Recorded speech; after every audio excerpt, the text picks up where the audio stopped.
Le 16 mars 1945, Bitche est libéré de l'oppression allemande. Pour y parvenir, la 100e division d'infanterie américaine a tenu un siège de plusieurs mois. Bombardements, échanges de coups de feu, les civils n'ont malheureusement pas été épargnés. Cette histoire a laissé des traces. Beaucoup de pièces ont été retrouvées et la plupart sont aujourd'hui exposées à l'espace mémoire.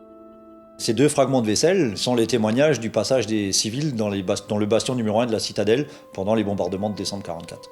On voit bien l'aigle allemand et on voit le fabricant qui est mentionné dedans avec l'année, quoi. Donc là, il n'y a pas de doute sur l'origine de cette vaisselle.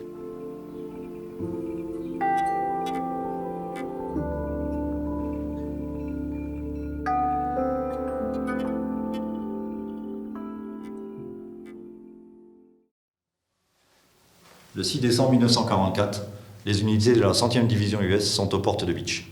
Dès le lendemain, les pièces d'artillerie commencent à bombarder la ville.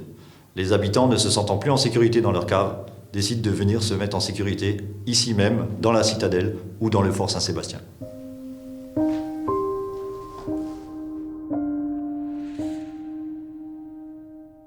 Édouard Feuglé avait 14 ans à l'époque. Il a encore beaucoup de souvenirs du siège de Bitche.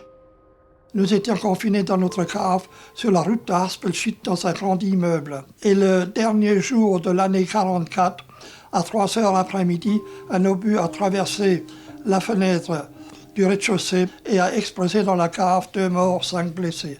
Ce qui a fait dire à mon père, on ne peut pas rester dans ce quartier. Nous sommes partis le 2 janvier alors à la citadelle pour nous abriter dans les sous-sols. On était une famille d'à peu près 7 personnes.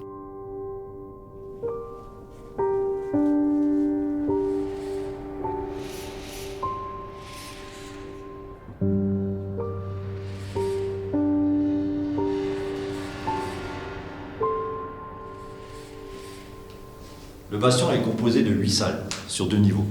Son point fort, c'était ses remparts, 5 mètres d'épaisseur, qui ont permis de protéger 600 personnes.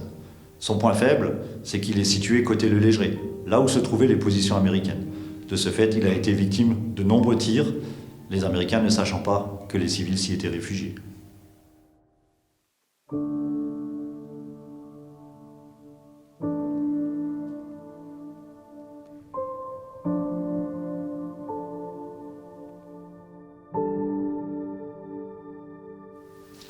Nous retrouvons un petit peu partout dans le bastion des témoins du passage de civils, à savoir de la vaisselle, un poêle à charbon, du charbon, des éléments de plancher découpés, des jouets d'enfants, et même ce qui était certainement le sapin de Noël 1944. Il fallait s'approvisionner. Il y avait 2 autres sœurs et mon frère sont allés régulièrement en ville pour aller trouver du lait, pour aller chercher des pommes de terre à l'ancienne cave. Il fallait constamment faire bouillir l'eau pour la stériliser et la laisser refroidir pour la consommation indispensable à tout moment.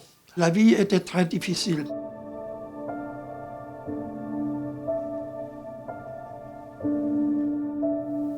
Du 6 décembre 1944 à mi-janvier 1945, près de 600 personnes sont venues se réfugier ici, sachant que la majeure partie est venue début janvier, se protégeant de l'offensive allemande. Les réfugiés sortaient très peu, c'était risqué. Les besoins se faisaient là où c'était possible, entre 2 murs. Dans ces conditions difficiles, leur seul refuge était la prière.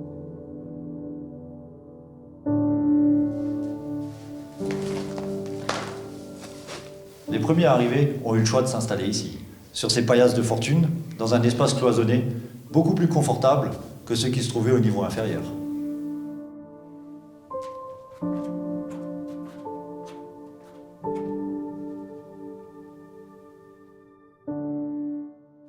Au niveau inférieur, on remarque que c'est plus du tout la même ambiance. On est dans un espace ouvert, une grande promiscuité, l'absence d'hygiène, un taux d'humidité très fort et l'absence de lumière naturelle. À cela s'ajoute un confinement plus strict. Les sorties étaient très rares, dues à l'intensification des bombardements. À la fin de cette période de confinement, sur les 600 personnes qui se sont réfugiées à la citadelle, on ne déplore que 2 décès. Les réfugiés de la citadelle sont expulsés par les Allemands le 16 janvier 1945. 5 jours plus tard, alors qu'il logeait dans la cave d'un immeuble, Édouard voit son père mourir sous ses yeux, surpris par une bombe à retardement. Son frère, également touché, survivra de ses blessures.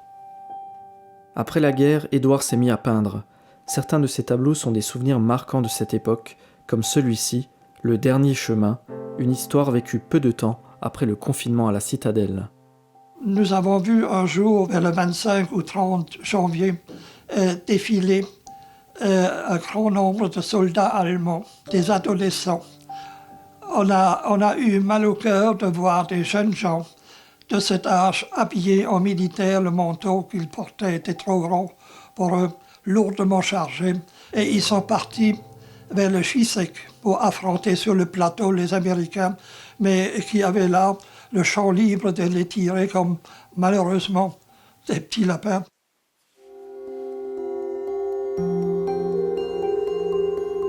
Aujourd'hui, on ne pourrait peut-être pas supporter ce que nous avons supporté à l'époque. Aujourd'hui, le confinement que nous avons vécu, nous avions l'eau courante, nous avions l'électricité, nous avions quand même la nourriture voulue. Il ne nous manquait rien. Même la baguette fraîche, on pouvait l'obtenir si on voulait. Il n'y avait qu'un PV qui pouvait nous tracasser. 135 €, ça ne serait pas encore rapidement. Mais à l'époque, la vie était en jeu. Le danger était constamment là. Le 10 décembre 1944, jour de drame à la citadelle. Profitant d'une accalmie, un groupe de personnes décide de sortir pour descendre en ville. Suite à une forte détonation, le groupe décide de retourner se mettre à l'abri dans la citadelle. Mais sur le chemin du retour, ils ont découvert le corps mutilé d'un homme de 41 ans et de son fils, juste devant le bastion. L'histoire nous enseigne que peu importe le contexte, un confinement reste une épreuve toujours difficile à surmonter. Toutefois, en restant unis et en gardant espoir, il est possible de prendre un nouveau départ.